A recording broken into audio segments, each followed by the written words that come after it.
Today, I bring to you another real life experience from my practice as I ask you three questions to begin. What do patients want from their doctor? Is it that they want short and sweet treatments, interventions, or surgeries? Is it that they want affordable and, if feasible, free treatments? Let me tell you this story titled Being Human, where masterly inactivity is sometimes the best treatment. It was 7:30 p.m. on that Saturday evening, 10 years ago, as I was returning home after completing my weekly satellite clinic in Margam. Mr. Rodriguez's son was on the phone. Mr. Rodriguez had been to see me that evening for a review, looking hale and hearty. And so, when his son's name was displayed on my car dashboard, I wondered if there was something I had prescribed for his dad that evening, which had not been available at the pharmacy, and so he was calling me to recommend a substitute. But before I dwell in detail on what transpired on that evening call, let me get you updated on Mr. Rodriguez's story.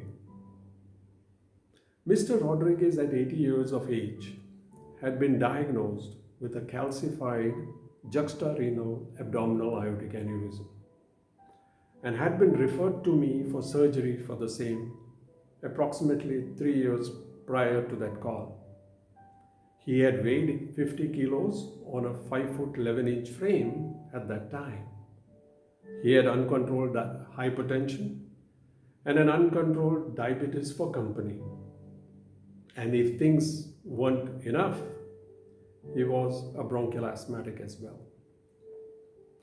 The family had been obviously informed about the risk of the rupture of the aneurysm and death, and so they were very eager to proceed surgically at the earliest. It was at that time that I remembered a mantra advocated by my former CTVS professor, Dr. Subarao, who said that a living problem is better than certain death. And this mantra came in handy while dealing with this patient. I discussed the treatment option with the family, and we came to the conclusion that getting his blood pressure and sugar levels under control was a priority while we built up his general condition to withstand a possible intervention. At a clinical review 2 weeks later, Mr. Rodriguez was feeling much better. His blood sugars and pressures were under control. And unaware of the devil within his tummy, he had started eating well, started gaining weight, and was moving around freely.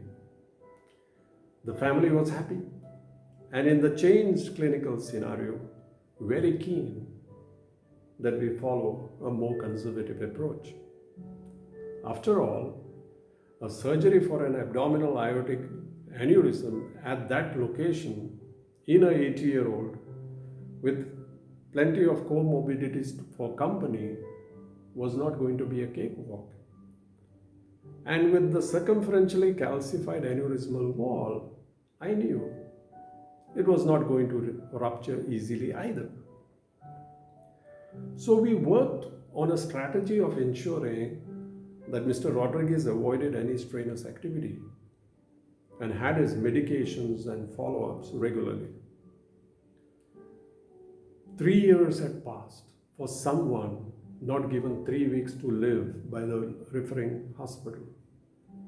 And I was always happy to review him once in a couple of months, like that Saturday evening. So now, having updated you with Mr. Rodriguez's story, let's go back to that evening phone call from his son. So the son continued, "Doctor, can I speak with you for a moment?" he asked.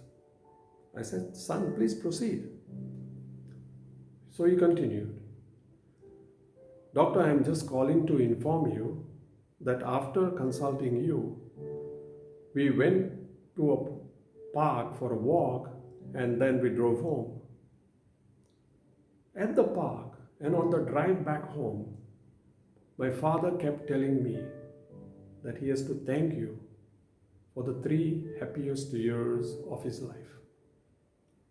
On reaching home, my father asked me to make him a cup of chai and get him some ginger cookies. I did as he had told me, he said. He dipped the cookie in his tea, put it on his lips, let it go down his throat. And then the son stopped speaking. He then started sobbing, then burst out crying. Doctor, he continued, Daddy just collapsed in his chair at that moment and was no more. And I knew that I had to call you to thank you on behalf of my dad and our family. By this time, I could feel my hair standing on end. As a matter of fact, my hair is standing on end as I'm narrating the story to you. I slowed down and parked my car by the roadside. The son continued to speak for nearly 10 odd minutes about his father and his family until he hung up. I started my car and drove home in silent homage. That evening, I missed my mother very dearly, who had taught me that being a good human being was more important than being anyone else. And as a cardiovascular surgeon, being a doctor and a better human being always came first. In this case of Mr. Rodriguez, there were no surgical heroics, no complicated procedures, but an everlasting lesson learned and a memory to cherish for a lifetime. The fact that the family ensured that their friends and their families came and continued to come to my service for treatment is a testimony of their gratefulness. It's so true that being human is sometimes the best remedy and the best form of marketing. That's what the patient want.